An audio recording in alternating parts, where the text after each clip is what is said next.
Hey there, this is Snacks and Stacks, and I like to talk about books, TV shows, and movies. This video is going to be about all the books that I read in September in a quick little wrap up, and then I will dive into some of the ones that I really liked and want to talk about. So I read 12 books in September, 6 physically or by ebook, and 6 by audio.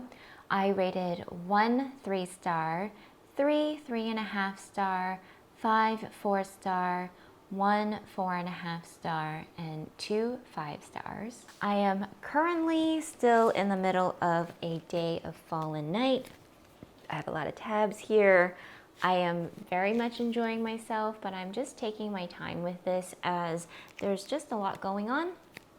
And I really want to try to read it when not only am I in the mood for it, but when I can actually focus on it. Okay, so since I rated 5 books 4 stars, let's get started and try to get through these. King of Wrath by Anna Huang. I read this all in a day. It was so bingeable. I ate it up. It's not normally something I think I would eat up, but there's something about it that was just so easy, and it was like the perfect day to read a full book. So this is about Dante, who was blackmailed into an arranged engagement to Vivian, who knows nothing about what her parents did in order to get this engagement happening. She just knows it's what her parents want, and she's a dutiful daughter, so she does it.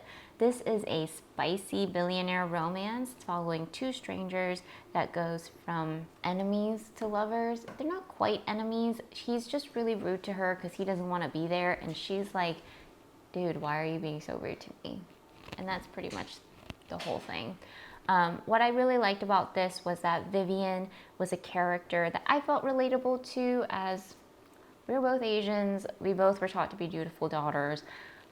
But she's super rich and I'm not, so not as relatable. But what I also liked was, even though she was placed in this arrangement, she doesn't really let Dante walk all over her. She is kind of like, I get it, you're a billionaire, but I'm a millionaire. So like, I work, I do my own thing. This is for my parents. It's not something that you are going to hurt me by. We can just be adults about this. And that's what I kind of liked about her vibes. But I also liked that this was a millionaire marrying a billionaire, even though it is quite a difference when you really think about it. They show those differences, but at the same time, we're not getting a billionaire who married like a waitress or someone who doesn't even know what to do with all this money. So I really liked that dynamic a lot better. And I wrote down that I was rooting for her happiness, and her character development made a lot of sense. And Dante becomes this like protective, easily jealous, angry dude, which normally is kind of nice in books, but not nice in real life. But I did like the way that he would treat Vivian, and I think, you know, if he got some anger management, that would really help him in the future. But yeah, this was really fun. It was a guilty pleasure type of read, and I liked it. It is quite spicy though, but not to the point where I felt like it was too much. But I was reading this in public, and I was hoping that the person was not reading over my shoulder. Next, we have the 10,000 Doors of January by Alex E. Harrow.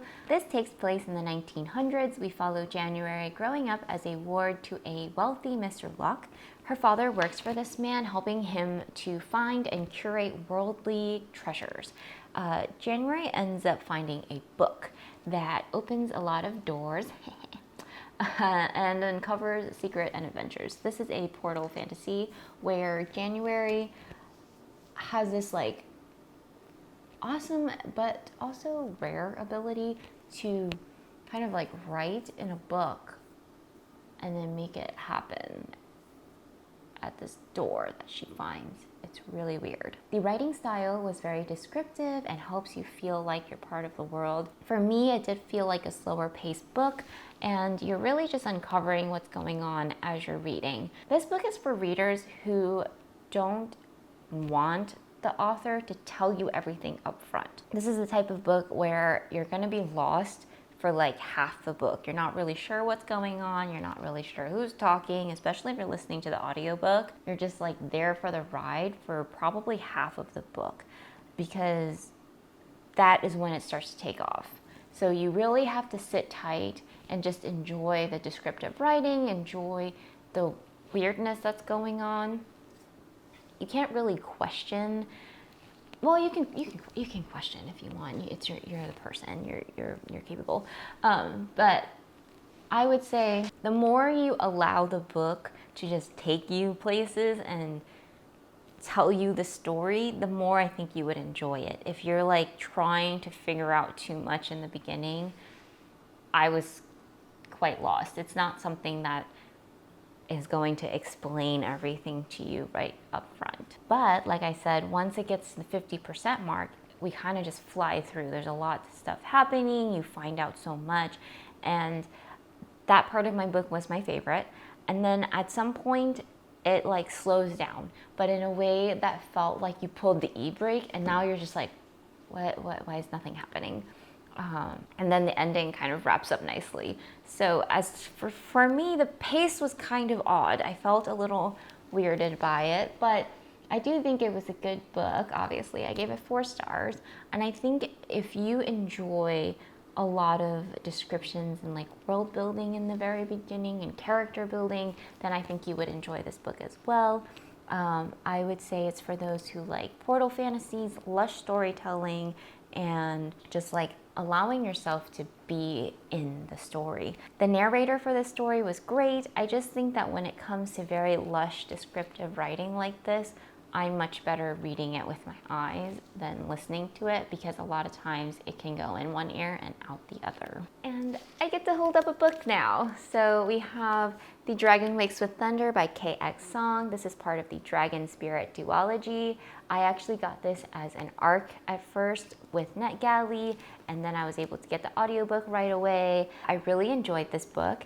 I thought it was a solid sequel. Because it's a sequel, it's hard to explain what's going on, but in this book, what's a little bit different than the first is that we have palace politics, and Maylin is also just trying to figure out this source of power and if she wants to keep it or not. We have a love triangle that continues to play out. I think that the author does a really good job exploring power and how it affects a person. I think I like the story more than the way it's written. I don't, let's see. However, I don't feel like it was badly written. Like a lot of these reviews will say like, this is just such a badly written book, blah, blah, blah. And I do not agree with that. I just think that there are things you have to overlook. And I know some things people say are like the names and stuff, but honestly, the themes in this were great. The plot and how it went was pretty good. And I thought this was a solid story. I really like Maylin as the main character. I think she's complicated. I think she's young, ambitious, and becoming heavily swayed by this dragon. I was talking to my friend about this, and I just feel like this book reminds me of The Lord of the Rings, and I would love to do a video comparing the two, just because, and I've never actually read The Lord of the Rings, I just mean the movies and the concept of like a person holding an object that gives you power and the surrounding people around it, how that helps shape the narrative. Because we have Maylin, who's wearing this pendant, and she has this crazy amount of power from this dragon. But because she's surrounded by people that constantly doubt her or are constantly like more of a romance partner versus friends, I think that really harms her story and her development. And so I just thought it was like a really interesting difference between the two stories that has like this bit at the core. But yes, I really enjoyed this. I would highly recommend this duology if you like Mulan or you like stories with dragons that explore the themes of power and have strong female characters. This video is taking longer than I thought it would.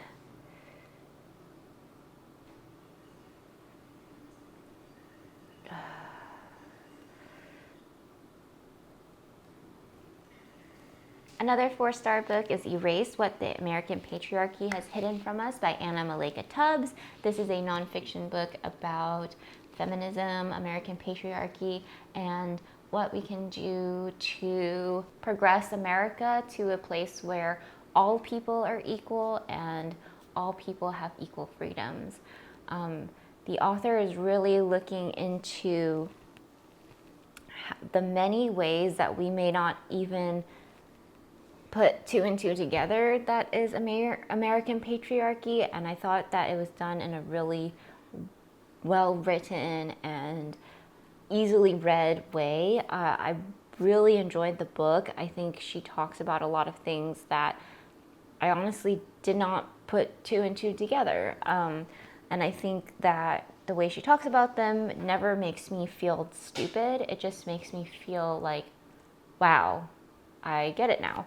And so I really like that about the book as well. And I think that it's a book that everybody should read and get acquainted with. And the only reason why it's not a 5-star is because I felt the call to action was a little broad. And I felt that the call to action made me feel a bit helpless. Part of the call to action is really just like, continue to have hope. And I just don't know how far that'll get us. And so I know this is a very short way to summarize this, but I think it's something that people just need to read and inform themselves, and then from there really try to find ways that they can make a difference.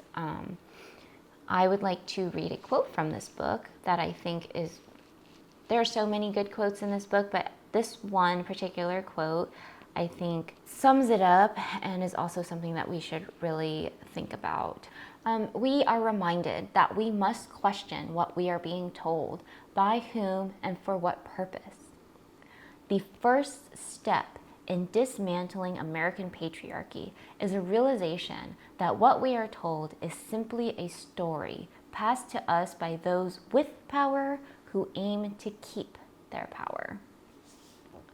So when we're all learning about history, when we're out there learning about things in the media, when we are watching, consuming, we need to sit down and really look at these things that are being told to us and say, who's telling it? Why would they tell it that way?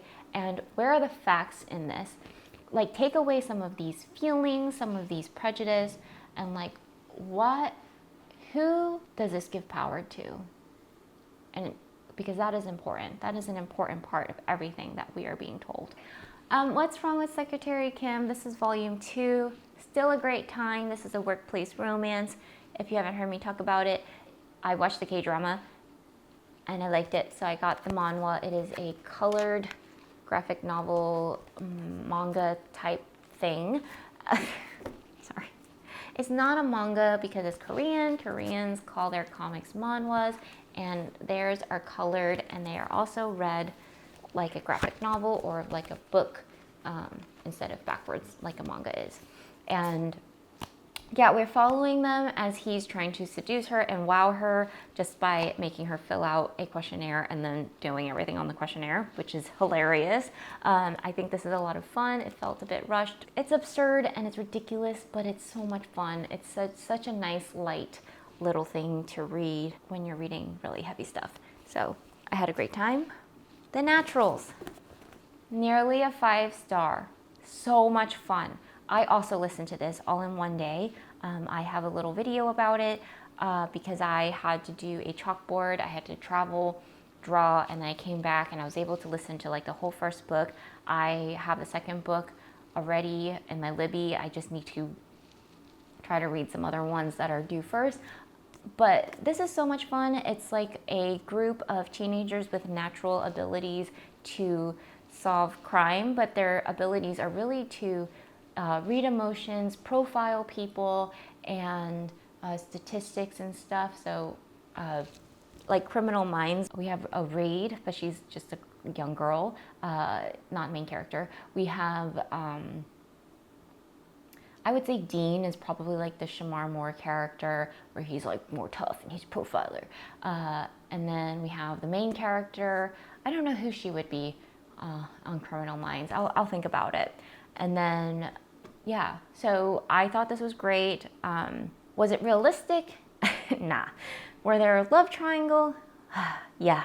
The bad guy, I almost had it right. I'm just reading my notes.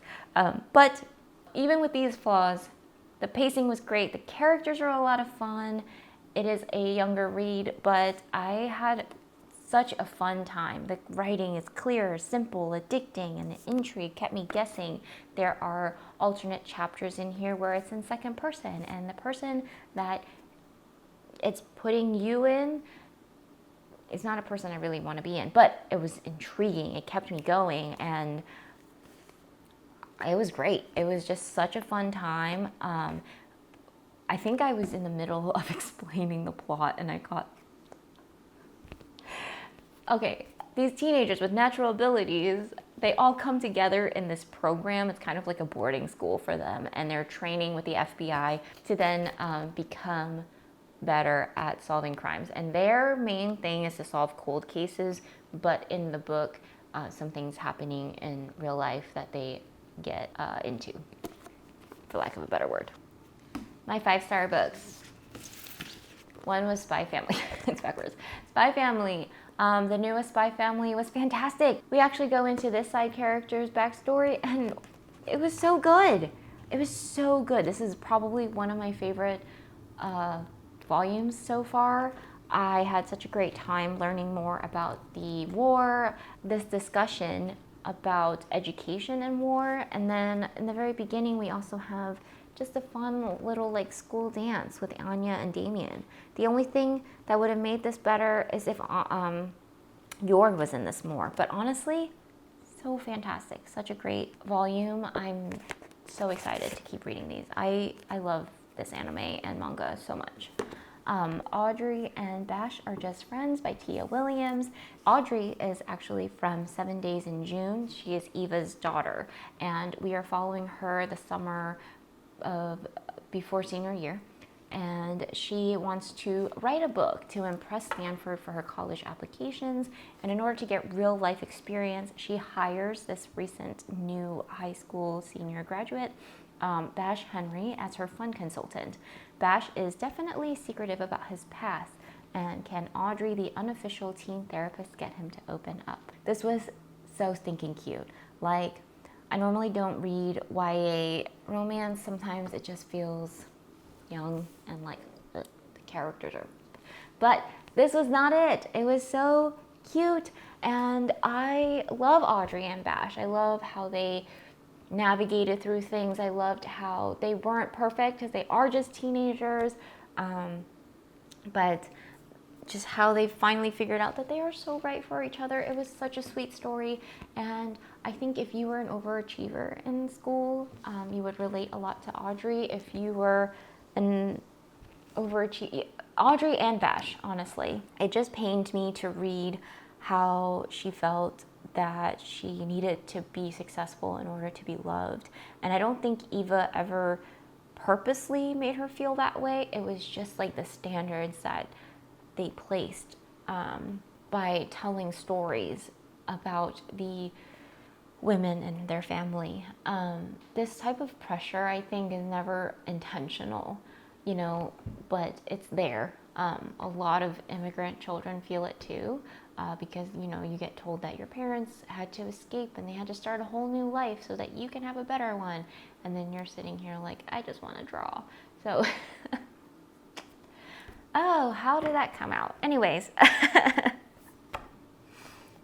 Bash is such a sweet cinnamon roll, and I just think he was such a great character. The fact that he went through so much and he still didn't let it make him become like a kind of like cold character was such a nice change from everything that we normally see.